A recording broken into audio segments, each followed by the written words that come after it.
तो पीएचडी का मुख्य आपके पास एक ऑब्जेक्टिव क्या था जिसको आप ढूंढने के लिए वाल्मीकि रामायण को एक सब्जेक्ट चुना? वाल्मीकि रामायण के अंतर्गत ऋषि मुनियों का विश्लेषणात्मक अध्ययन। ऐसा पत्थर है जो राम सेतु में जो बनाया गया था, निर्माण किया गया था, उसका एक अंश यहाँ रखा हुआ है। जी जी, यहाँ तैरता हुआ पत्थर करके उसको लोग देखते हैं, उसका दर्शन करते हैं, और राम सेतु से का ही वो पत्थर है जो आज भी जल में तैर रहा है। जी। माता वर्तमान राज्य सरकार गौ माता के लिए बहुत सारे प्रयास करें, लेकिन जब हम देखते हैं कि लगातार हत्याएं हो रही हैं, गौ माता मर रही हैं, किस प्रकार की व्यवस्था अपनाया जाना चाहिए और आपके रहते क्या कुछ व्यवस्था किया गया था? गौठान योजना तो बंद है, लेकिन इनका कहना है कि हम लोग गौधाम चलाने का प्रयत्न कर रहे हैं, उसके लिए प्रयत्नशील है करके, लेकिन अभी तक के कहीं कुछ दिख नहीं रहा है। निश्चित रूप से आज के समय में गौ माता की बहुत दयनीय स्थिति है। तो कांग्रेस से इस्तीफा देने का मुख्य कारण क्या लगता है, क्या हो सकता है? नहीं, जो मैं लिख के दिया वही मेरा मुख्य कारण है कि मुझे ऐसे लगा कि मेरे कारण से ऐसा हुआ है, तो मैंने त्याग पत्र दिया और मैं कांग्रेस से कि किसी भी राजनीतिक दल से मैं पृथक हूँ। तो बस्तर की जो संसाधन उसको लूटने की तैयारी चल रही है नक्सलवाद के आड़ में। विश्व में भारत माता कहते हैं केवल भारत को, और पूरे भारत में छत्तीसगढ़ को ही महातारी कहते हैं। तो छत्तीसगढ़ महातारी के जो शांति के एक टापू है वह पुनः शांति टापू रहेगा, हम लोग ऐसा विश्वास करते हैं। जी। तो क्या प्रदेश में जो जिनकी भी सरकार रही हो असमर्थ रही या फिर उस दिशा में सही से काम नहीं कर पाई, ताकि इसका जो एक होना चाहिए सम्मान उस दिशा में आगे बढ़ सके? छत्तीसगढ़ बनने के बाद सभी लोगों ने प्रयत्न किया, सभी सरकारों ने प्रयत्न किया है, और आज छत्तीसगढ़ एक विकसित राज्य की ओर कदम रख रही है।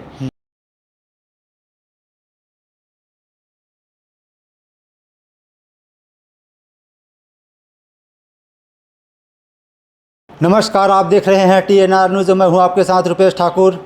साथियों, जैसे कि आप जानते हैं हमारा कार्यक्रम का नाम है सवाल जो आपका है, जिसमें हम लगातार अलग अलग विधानसभा लोकसभा क्षेत्रों में जा रहे हैं, नेता मंत्री विधायक और सांसदों से आपकी मुलाकात करवा रहे हैं और जानने समझने का प्रयास करें उनके व्यक्तिगत जीवन के सफ़र, संघर्ष और क्या कुछ उपलब्धियाँ उनके जीवन में रहा है, और साथ ही कुछ ऐसे सवाल जिनका सीधा सरोकार रहता है आम जनता से, यानी आपसे। आज हमारे साथ जो मेहमान है वह बेहद खास है। जी हाँ, हम बात कर रहे हैं महंत राम सुंदर दास जी की, जो 2 बार विधायक रह चुके हैं, वर्तमान में रायपुर दूधाधारी मंदिर के मठाधीश है। आपका बहुत स्वागत है। धन्यवाद धन्यवाद। आपको पॉलिटिशियन कहें कि मठाधीश कहें कि मंदिर का पुजारी कहें, कौन है राम सुंदर दास जी, कैसे महंत बने, थोड़ा सा अपने बारे में विस्तार से बताएंगे? पुराना रायपुर बिलासपुर जिला तत्कालीन बिलासपुर जिला में शक्ति तहसील में एक गांव पिहरिद, वहाँ मेरा जन्म हुआ, ब्राह्मण परिवार में। प्रारंभिक शिक्षा गांव में ही हुई, और उच्च शिक्षा के लिए मैं दुआधारी मठ आया पढ़ने के लिए। श्री दुआधारी मठ में रह करके मठ के द्वारा संचालित जो संस्कृत महाविद्यालय है, वहाँ से मैंने BA क्लास में क्लास किया है, और उसके बाद फिर भगवान सेवा में मैं लगा रहा। श्रद्धेय महाराज जी ने अपने समय में ही, वैष्णव दास जी की बात है जी, हमारे श्रद्धेय गुरुदेव राजेश श्री महंत वैष्णव दास जी महाराज, उन्होंने मेरे नाम से वसीयत कर गए, और उनके ब्रह्मलीन होने के बाद से ये सेवा जो मुझे मिला है उसका निर्वाह मैं कर रहा हूँ। दुआधारी मठ को हम लोग मूल मानते हैं। इनका अंतर्गत अनेक स्थान है, दुआधारी मठ है, शिवनारायण मठ है, जगन्नाथ मंदिर है, राजीव लोचन मंदिर से लगा हुआ जगन्नाथ मंदिर है। इन सभी स्थानों का सेवा करने का जो अवसर मिला है उस दायित्व का निर्वाह मैं कर रहा हूँ जी। इसी बीच में 2003 में मुझे पामगढ़ विधानसभा क्षेत्र से विधायक के चुनाव लड़ने का भी अवसर मिला, जिसमें पामगढ़ विधानसभा क्षेत्र के सम्मानीय मतदाताओं ने मुझे भरपूर सहयोग दिया, जिसके तहत मैं 2003 से 2008 तक पामगढ़ से मैं विधायक रहा। 2008 में पामगढ़ विधानसभा क्षेत्र रिजर्व हो गया, अनुसूचित जाति के लिए वह आरक्षित हुआ, तो पामगढ़ विधानसभा कुछ क्षेत्र जैजेपुर विधानसभा क्षेत्र में गया और वह सामान्य सीट बना।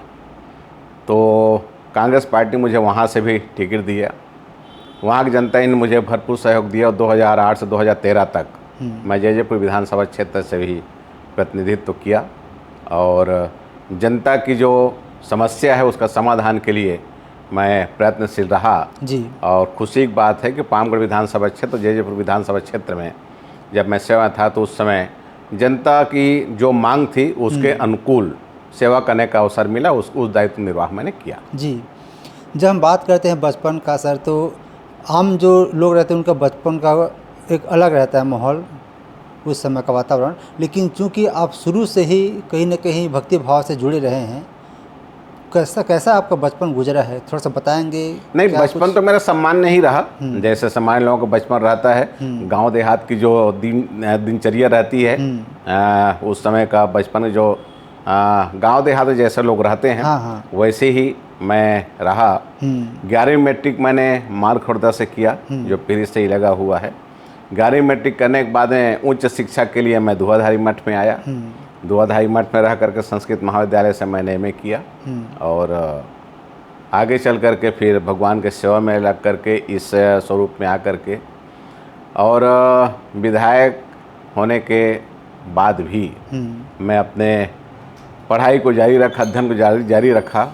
आपने PhD भी की है? उसके बाद फिर मैंने वाल्मीकि रामायण पर PhD किया और संस्कृत रामायण पर मैंने डिलीट किया है पंडित रविशंकर शुक्ल विश्वविद्यालय से। तो PhD का मुख्य आपके पास एक ऑब्जेक्टिव क्या था जिसको आप ढूंढने के लिए वाल्मीकि रामायण को एक सब्जेक्ट चुना? वाल्मीकि रामायण के अंतर्गत ऋषि मुनियों का विश्लेषणात्मक अध्ययन, ये मैंने ऋषि मुनि जो हमारे पूर्व में रहे हैं वो कैसे जीवन यापन करते थे, किस प्रकार से वो रहते थे और आज भी लोग उनको क्यों याद करते हैं, कैसे याद करते हैं, इन सब बातों को लेकर के उस समय उन्होंने जो कहा किए उसको आज लोग आदर्श रूप में मानते हैं। इस बात को लेकर के मैंने शोध किया और जितने आज के लोग ये मानते हैं कि संस्कृत में केवल वाल्मीकि रामायण है, जबकि संस्कृत में बहुत सारे रामायण हैं और उन सब का अध्ययन करके मैंने फिर उसमें डिलीट का भी उपाधि लिया है। जी। आपका बचपन का नाम राम सुंदर दास है कि उपाधि मिलने के बाद आपका गुरुदेव? उपाधि मिलने के बाद है। बचपन में तो दूसरा नाम था, लेकिन गुरु दीक्षा के बाद नाम बदल जाता है और गुरु जो नाम दिया है वो आज मेरा नाम महंत राम सुंदर दास है। ये जो आपका बचपन का नाम था उससे महंत राम सुंदर दास तक का जो सफ़र है, संक्षेप में बताएं, क्या कुछ इस समय परिवर्तन आपके अंदर दिखा, कैसे गुरुदेव के से आप मुलाकात किए, आपके अंदर विचार में परिवर्तन आया? नहीं, इस विषय तो मेरे गुरुदेव ही बता सकते हैं कि उन्होंने मेरे में क्या कुछ देखा और मेरे बिना कहीं कोई जानकारी के मेरी इच्छा भी उन्होंने नहीं पूछा और इतना बड़े गुरुता दायित्व निभाने के लिए उन्होंने मेरे नाम से वसीयत लिख दिया, जो उनके शरीर शांत होने के बाद पता चला। तो मेरे में क्या देखे हो तो वो बताएंगे, जबकि मैं तो यहाँ श्री दुआधारी मठ में विद्यार्थी रहते हैं, यहाँ पढ़ाई करते हैं और यहाँ रह करके शहर किसी भी विद्यालय महाविद्यालय शिक्षा अध्ययन करते हैं। तो विद्यार्थी बन के ही मैं आया और महाराज जी का आशीर्वाद, दुआधारी महाराज जी का आशीर्वाद, भगवान बाला जी की कृपा कि आज मैं यहाँ रह के सेवा कर रहा हूँ। कभी आपने सोचा था कि एक दिन मैं यहाँ का जो सेवा भाव के तहत काम करे थे, गुरुदेव की आज्ञा के अनुसार अपन जीवन यापन करे थे, मठाधीश बन जाऊँगा, कभी कल्पना की थी? कभी नहीं, सपना में भी नहीं। जी। और कितना बड़ा दायित्व इसको आप मानते हैं, क्योंकि मठाधीश बन जाना बहुत बड़ी बात है। सेवा का कार्य है, सेवा का दायित्व तो उसका निर्वाह हम लोग कर रहे हैं और दुआधारी मठ में मुख्य सेवा ही कार्य है और दुआधारी मठ की और जो क्रियाकलाप है उसको आगे बढ़ाने के विषय में लगा हुआ हूँ। मेरे साथ है मेरे ट्रस्टी भी हैं जो दायित्वों का निर्वाह करते हैं। 16वीं शताब्दी में ये मंदिर बना था और तब उस समय जो महाराज जी थे दूध का आहार लेते थे, इसलिए उसे दूधाहारी बोलते थे। आपने बताया, इस सब का जिक्र किए हैं, तो दूधाहारी से दूधाधारी, थोड़ा इसके बारे में बताएंगे, मंदिर के बारे में बताएंगे, क्या कुछ इसका खासियत? रायपुर जब पूरा जंगल था तो जंगल में एक टीला, और उस टीला में एक मूर्ति विराजमान थे जो देखने से हनुमान जी जैसे लगते थे। और दूधाधारी महाराज जी का जो नाम, जैसे आपका हमारा नाम, वैसे उनका नाम श्री स्वामी बलभद्र दास जी महाराज। वो अपने गुरु आज्ञा से महाराष्ट्र से चल करके वो इस क्षेत्र में आए। उन्होंने देखा जंगल में एक टीला है, उसमें एक मूर्ति है जो हनुमान जी जैसे दिख रहे हैं। और उन्होंने देखा कि एक सुरही गाय जो जंगल में रहती हैं, वो सुरही गाय आ करके स्वयं अपने स्तन से दूध निकाल करके उस मूर्ति को स्नान कराई और आगे बढ़ गई। दूधाधारी महाराज जी को बड़ा आश्चर्य हुआ, और वो गाय नियम से रोज आती थी और प्रतिदिन आ करके अपने स्तन दूध निकाल कर उस मूर्ति को स्नान कराती थी। उसी दूध जो बह कर निकलता था, नीचे आता था, उसे दूधाधारी महाराज सेवन किया करते थे जी। उनके दूधा आहारी कहते थे उनको। लेकिन अपभ्रंश होकर के लोगों को जो बोलने सहज लगने लगा, वैसे बोलने लगे, तो दूधा आहारी से दूधाधारी हो गए। स्थान का ही नाम, उनका नाम समर्पित है। रहने के लिए भगवान बालाजी का, रघुनाथ जी का, हनुमान जी का मंदिर है, लेकिन दूधाधारी मठ के नाम से लोग जानते हैं जी। ऐसे भी कहा जाता है कि जो इस मंदिर में एक ऐसा पत्थर है जो राम सेतु में जो बनाया गया था, निर्माण किया गया था, उसका एक अंश यहाँ रखा हुआ है। जी जी, यहाँ तैरता हुआ पत्थर करके उसको लोग देखते हैं, उसका दर्शन करते हैं, और राम सेतु से का ही वो पत्थर है जो आज भी जल में तैर रहा है। जी। माता पिता की इच्छा थी कि आप इस वेशभूषा में आए, मठाधीश बने, और जो एक रहता सांसारिक जीवन उसका त्याग कर दें? नहीं, माता पिता की इच्छा ये नहीं था कि मैं यहाँ रह करके इस वेशभूषा रहूँ। माता पिता तो मुझे संस्कृत शिक्षा के लिए भेजे थे कि वहाँ रह कर संस्कृत शिक्षा अध्ययन करें और फिर आगे दायित्व को निभाएं। लेकिन भगवत इच्छा ऐसी रही कि मैं संस्कृत शिक्षा के साथ साथ भगवान बालाजी का, रघुनाथ जी का सेवा किया, महाराज जी की सेवा किया, और सदैव महाराज जी ने बहुत विश्वास के साथ मुझे इस दायित्व का निर्वाह करने उन्होंने दिया जी। और उनके आज्ञा का पालन करते हुए आज उस दायित्व निर्वाह मैं कर रहा हूँ, सेवा कार्य कर रहा हूँ। जी। शादी का विचार नहीं आपको कभी? इस दायित्व में आने के बाद फिर कभी कहीं कुछ नहीं। जी। आपकी पढ़ाई संस्कृत में हुई है, डीलिट भी किए हैं आप, पीएचडी भी किए हैं, आपको संस्कृत का बोर्ड का अध्यक्ष भी बनाया गया था। तो उस समय जब 2001 की बात है, तो क्या कुछ उस समय पोटेंशियल थी, संभावनाएं थी, और कितना कुछ काम आपके माध्यम से उस समय हो पाया? निश्चित रूप से छत्तीसगढ़ बना 2000 में। 2001 में छत्तीसगढ़ में संस्कृत बोर्ड का मैं प्रथम अध्यक्ष बना, और उस समय पूरे छत्तीसगढ़ भ्रमण हम लोग किए, और छत्तीसगढ़ के कोने कोने में जा कर के संस्कृत भाषा का प्रचार प्रसार हम लोग किए। संस्कृत भाषा को जन जन की भाषा बने, इस विषय हम लोग प्रयत्न किए। और 10वीं के बाद संस्कृत लोग नहीं पढ़ते थे, तो 11वीं 12वीं में छत्तीसगढ़ के अधिकांश के स्थानों पर हमने 11वीं 12वीं में संस्कृत हो, इस विषय हमने प्रयत्न किया, और उसमें सफलता भी मिली। और संस्कृत के शिक्षा के विषय बढ़ावा देने के विषय में हमने काम किया, और अच्छा प्रतिसाद मिला उसका। जी। मठ में भी रह के कुछ विद्यार्थी यहाँ अध्ययन कर रहे हैं? जी, हम मठ में 2 प्रकार के विद्यार्थी रहते हैं। एक तो ऐसे विद्यार्थी जिनको हम 5वीं पास से लेते हैं और उनको प्रथमा की कक्षाएं हम लोग प्रवेश दिलाते हैं।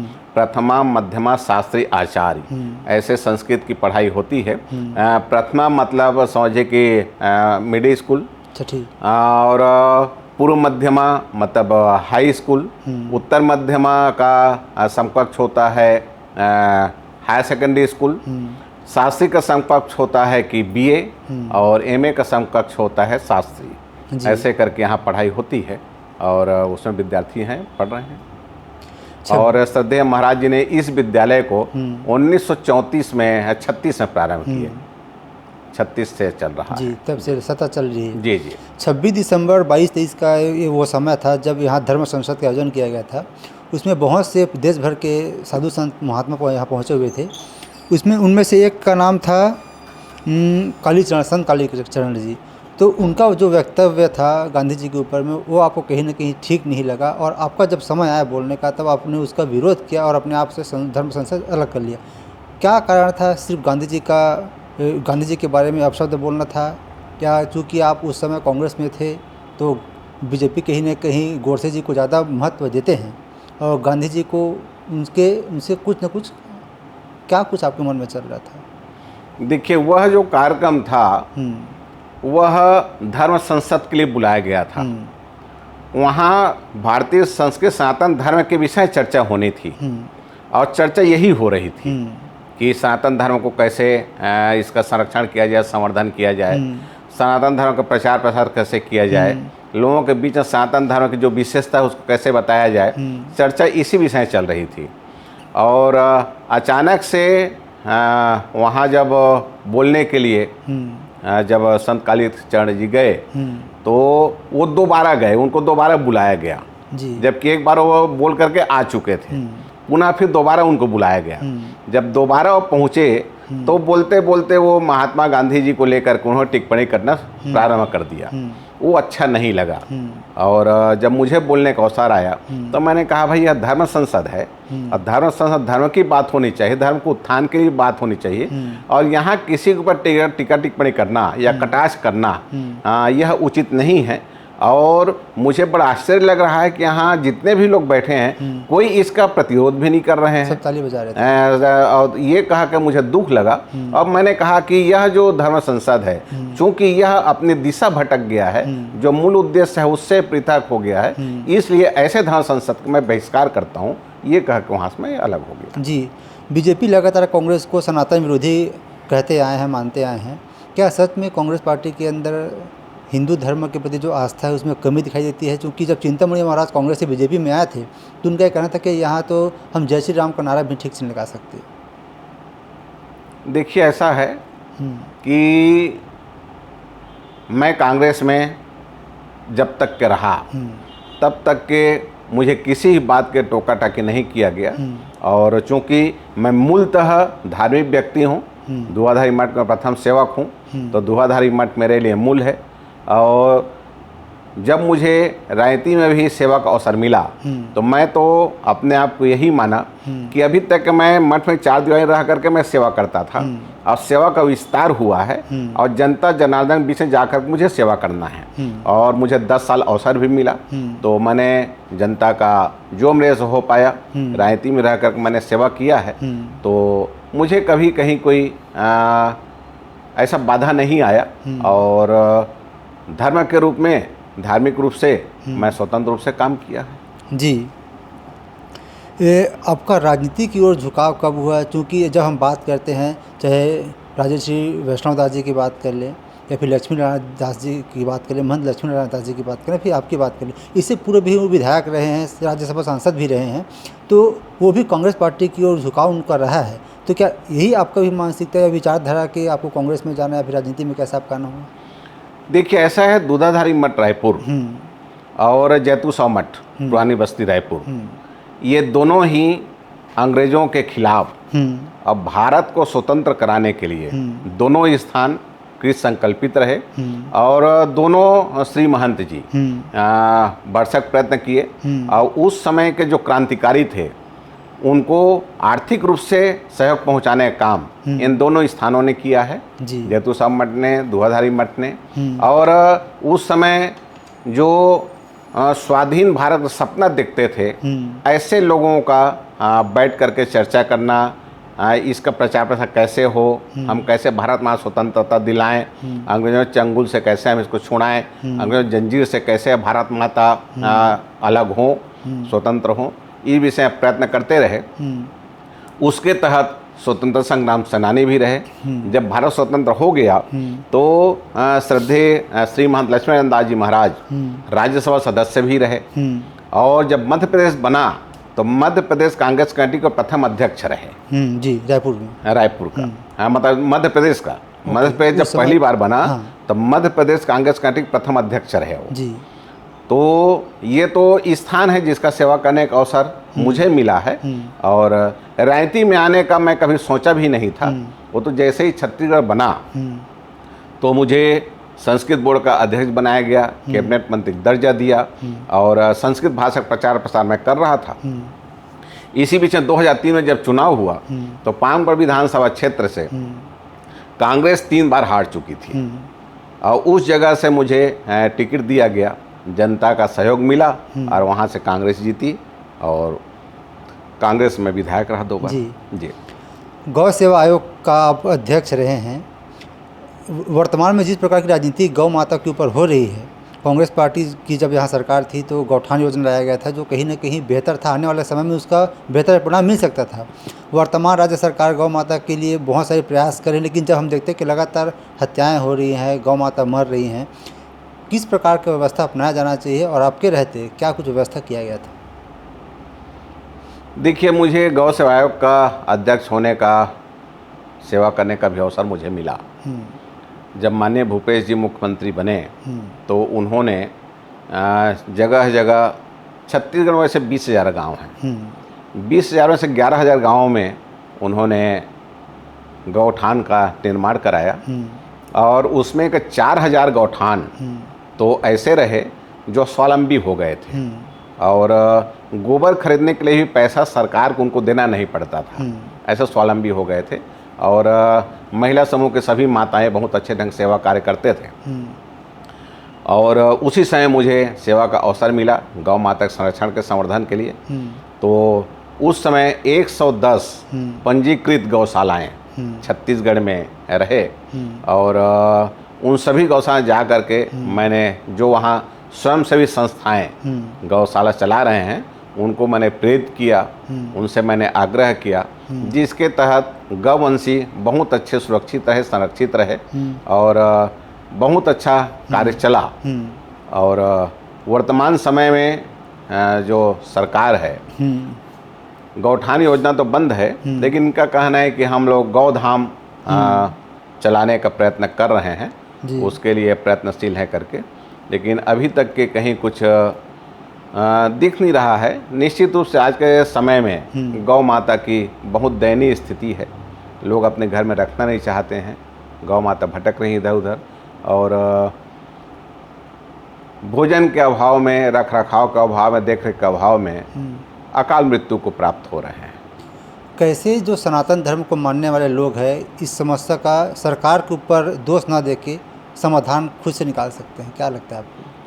देखिए, गौवंशी को हमारे यहाँ भारतवर्ष में आर्थिक दृष्टि से उसको सक्षम मानते हैं। अब पूर्व काल में जितने भी जिस घर में जितने ज़्यादा गौवंशी हुआ करते थे उसको उतने ही अच्छा और समृद्ध और प्रतिष्ठित व्यक्ति माना जाता था।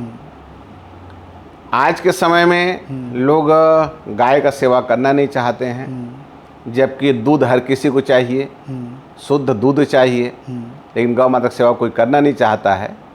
तो मेरा तो आग्रह है सभी सनातनियों से, सभी भारतीयों से कि केवल गौशाला के तरफ ही ना देखें, गौ माता की सेवा कौन करेगा इसके तरफ ना देखें, स्वयं सेवा करें, स्वयं प्रयत्नशील हों और प्रत्येक घर में गौवंशी रहें तो इसका समाधान बहुत जल्दी हो सकता है। शासन अकेले चाहे शासन के ऊपर हम चाहें कि शासन कर लेगी, ये संभव नहीं है। यह जन जागृति से ही संभव है और गौ माता को माता कहा गया है। गावो विश्वस्य मातरा, गौ माता विश्व की माता है।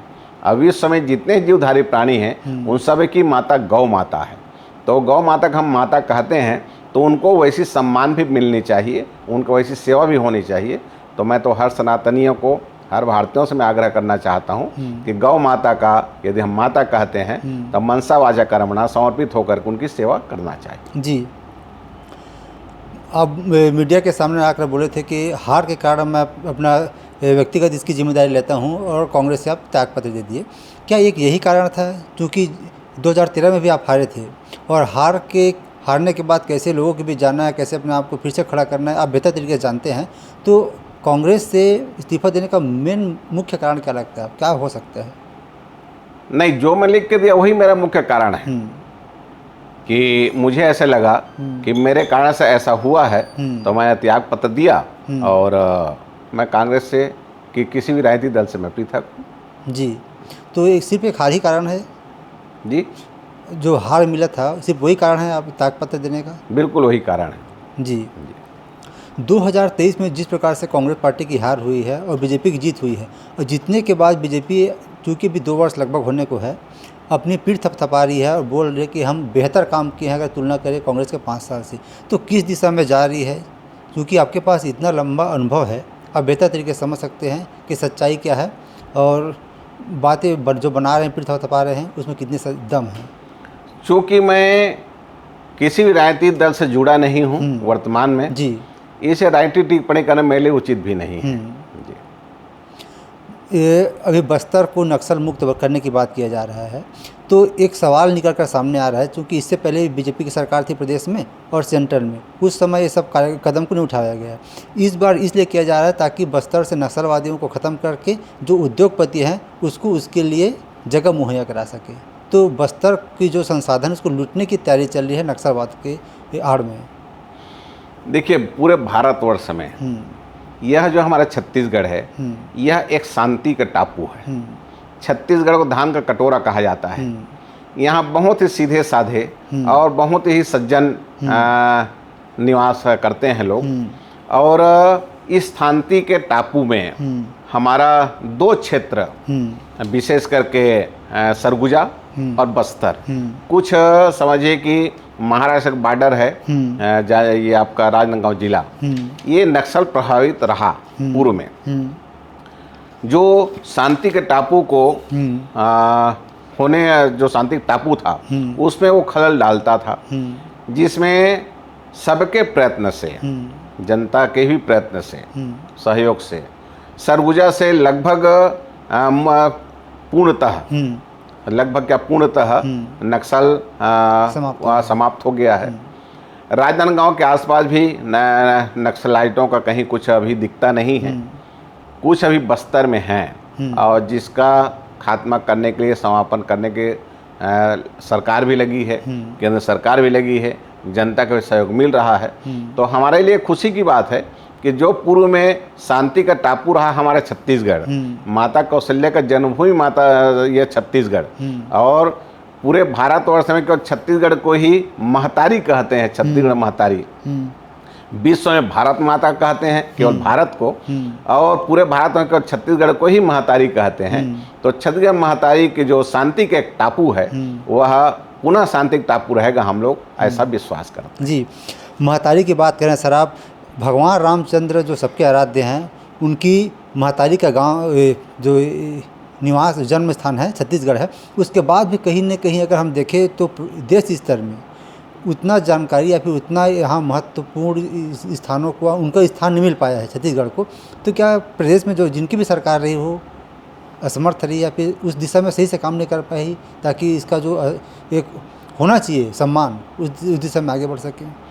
देखिए, जब हम मध्य प्रदेश में थे तो मध्य प्रदेश बहुत बड़ा प्रदेश था और उस समय छत्तीसगढ़ का जो विकास होना चाहिए था निश्चित रूप से वह नहीं हो पाया। विकास चाहे धार्मिक रूप से हो, विकास चाहे सामाजिक रूप से हो, आर्थिक रूप से हो, लेकिन छत्तीसगढ़ बनने के बाद सभी लोगों ने प्रयत्न किया, सभी सरकारों ने प्रयत्न किया है।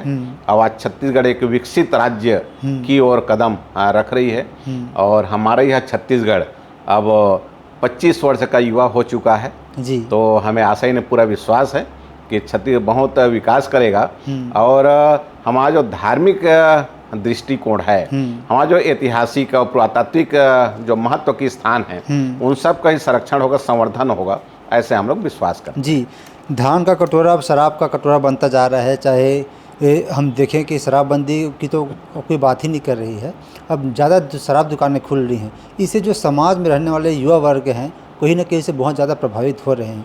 तो क्या ऐसा कुछ उपाय हो सकता है जिससे शराबबंदी हो सके, नशे का जो अभी एकदम तरीके से मार्केट में उपलब्ध है उसको बंद करके एक सही दिशा में युवाओं को ले जा सकें?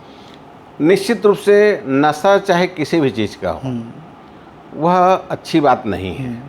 तो इसे जितने भी मादक पदार्थ हैं उन सब में रोक लगनी चाहिए, जिससे कि केवल युवा ही नहीं, केवल अवयस्क ही नहीं, पूरे हमारे छत्तीसगढ़ वासी स्वस्थ रहें, सानंद रहें और अपने कर्तव्यों का निर्वाह बहुत अच्छे ढंग से करते रहें, ऐसा हम विश्वास करते हैं, ऐसा हम मानते हैं। तो सरकार को भी चाहिए कि किसी भी प्रकार का मादक पदार्थों का उपयोग को बंद करना चाहिए और प्रदेश के हित में, प्रदेश के उत्थान में युवकों को लगनी चाहिए। जी, विजय शर्मा गृह मंत्री वर्तमान में, उनके लिए बहुत बातें कही जा रही थी शुरुआत में कि वो सक्षम नहीं हैं, अभी उनके पास अनुभव नहीं है।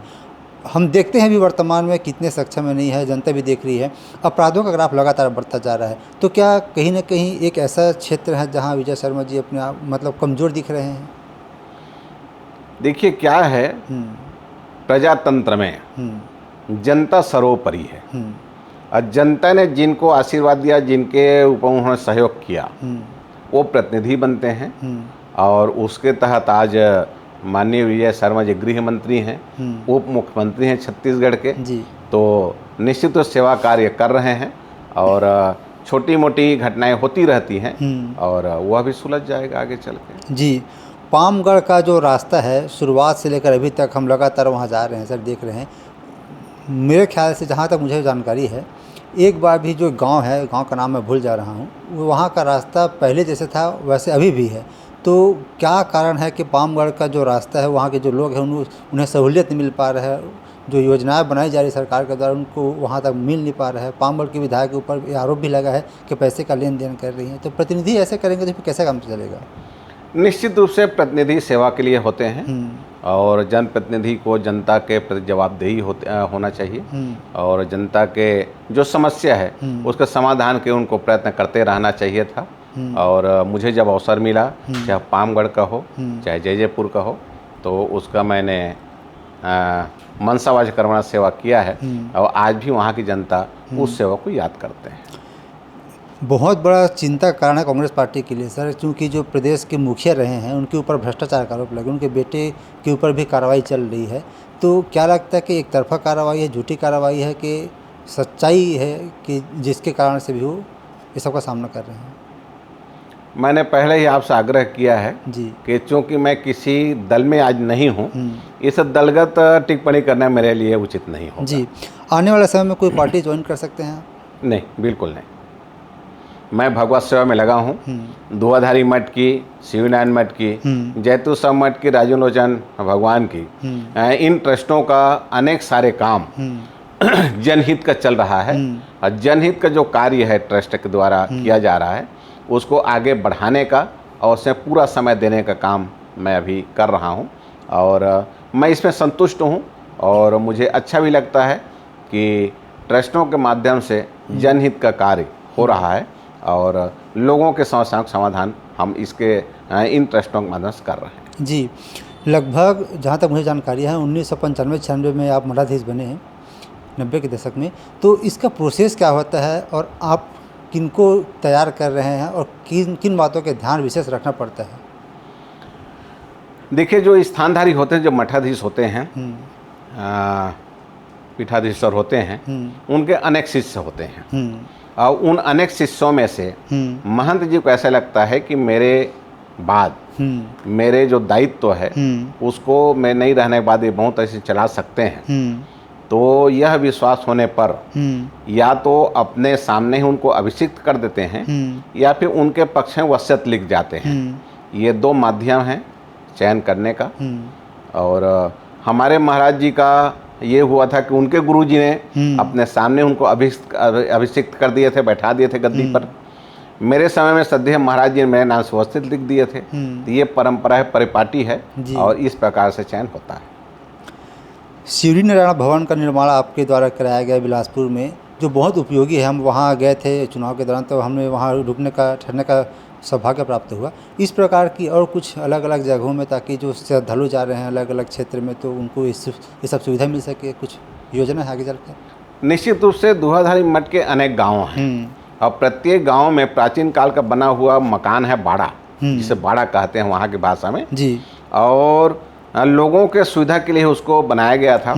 समय के साथ साथ वह जर्जर हो गया। तो अभी वर्तमान समय में, वर्तमान समय के मांग के अनुरूप सुविधा युक्त सभी जगहों में बाड़ा का निर्माण कराया जा रहा है। अनेक जगह लोकार्पित हो गया है, अनेक जगह निर्माण कार्य चल रहा है, कई जगह निर्माण कार्य पूरा भी हो गया है।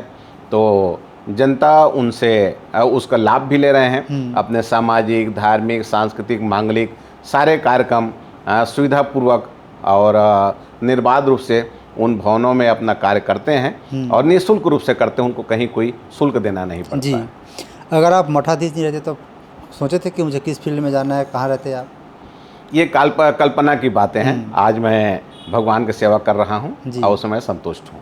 ऐसा रहता है सर, जैसे कि अब 11वीं के बाद यहाँ आए हैं और 90 के दशक में मठाधीश बने हैं, तो मन में रहता है कि मुझे इस, चूँकि आप पढ़ाई भी किए थे, आप शिक्षित थे, तो मुझे इस फील्ड में जाना है, मेडिकल फील्ड में, या फिर आर्मी ज्वाइन करनी है?